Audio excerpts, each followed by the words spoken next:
Hi, I'm Harris, and we're here at L'Officiel Ibiza Rooftop.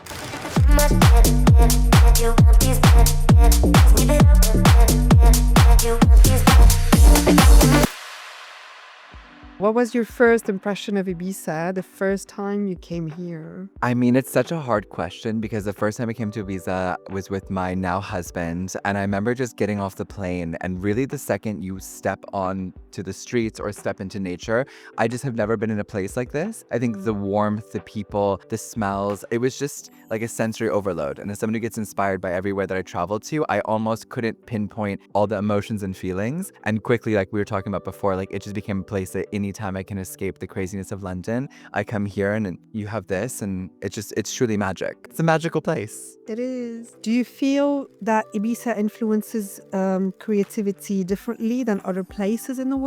I think Ibiza has this magical power in it that you really can switch off, but also really connect. I think even before this, I really struggled to just sit down by a pool or by the beach or go into nature and not want to take my phone or my computer or do work. And I think here, like today was the first day I went to the beach, and I genuinely just like listened to people speaking and just kind of sat in the water and genuinely disconnected. And it was the first time that I kind of came back up and I was like, oh, actually, I feel like I have ideas again. I feel like you get out of the hustle and bustle of the city, which kind of almost drains you creatively and almost like forgets you to connect with everything. So as much as it sounds a little bit like, I mean, I sound very American right now, but it's a bit like obvious, but it's a real place of like creative relaxation and really reconnecting. Hope that sounded How okay. special it does.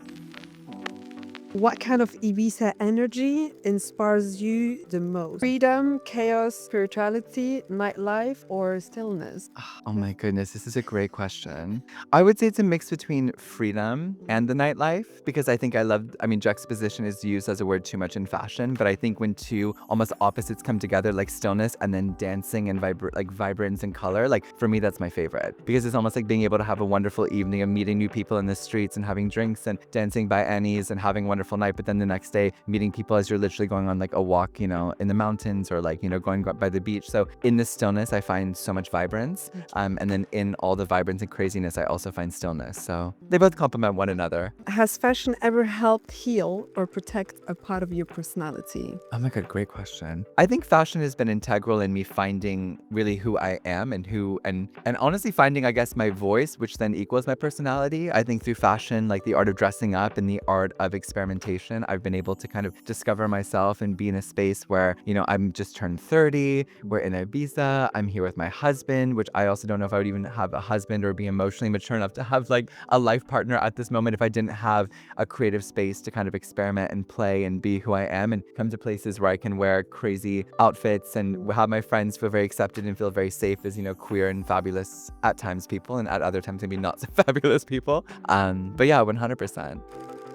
What does freedom looks like to you today? Oof. I think freedom to me today, with everything going on, is being able to have a voice and being able to be in a space that feels safe enough to use that voice. I think we're very quick to tell everyone, oh my God, just say what you're feeling and be very honest and vulnerable. But it's also hard if you're not in a space that is acceptable, or you could not have the protection that you deserve. So I think the dream is to be able to be in a space where you feel safe enough to be authentically yourself. What emotion do you want people to feel when they wear your designs in a place like Ibiza? Freedom. I think absolute freedom. I think the city as well is a place where you can really like let yourself go in a very safe and trusting space. And with my designs, I want them to always transport people to a space where they feel utterly confident and just free. What inspires your silhouette the most? Music, cinema, people, or memories? I'd say people. I think I've always been obsessed with individuals who are really unique and really kind of push my limits of understanding, whether that's through gender or whether that's through expression or whether that's through an artistic medium. I think that people are the key in this world, and good people and interesting people and people with a story is really what gets me up in the morning. I never want to work, even when I say with celebrities, with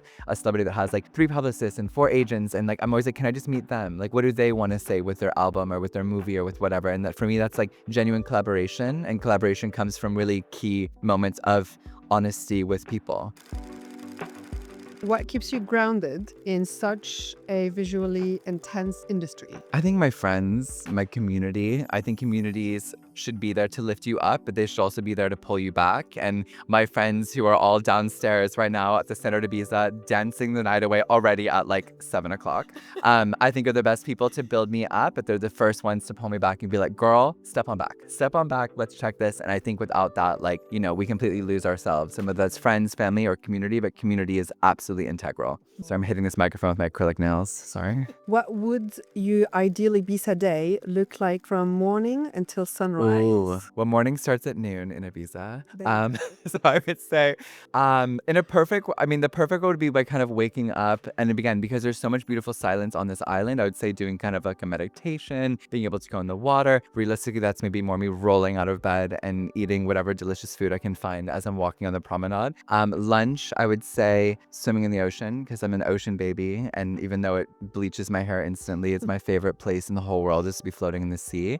Come back, take a shower, go kind of like up into the old town, go for somewhere like wonderful, have a fish covered in salt. I don't know what the right word for that is, but that's my favorite thing in the world to have when I'm in Ibiza. And then get ready for drinks with friends, go for a gorgeous dinner, maybe go to like, is it Paloma? Is that a restaurant? It is, Yeah, La Paloma. Paloma. La Paloma, love. And then probably get all dressed up and go out. It depends, like go to like Pasha or go to Hive, or like depends on how crazy you want to go.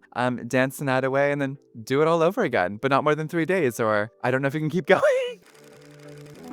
Where do you enjoy staying while you stay on Ibiza? I mean, for me, it's always really special because I came to the Standard Ibiza's opening, and that was my first time coming onto the island. So I think for me, it's really where my memories all began. So I have to say, the Standard Ibiza. And also, specifically, it's Casa Privada, which is... It is. But everyone behind the scenes is saying I'm saying this wrong, and I have a wonderful Spanish husband. So we love the Standard. And we're done. Thank you so much. Perfect.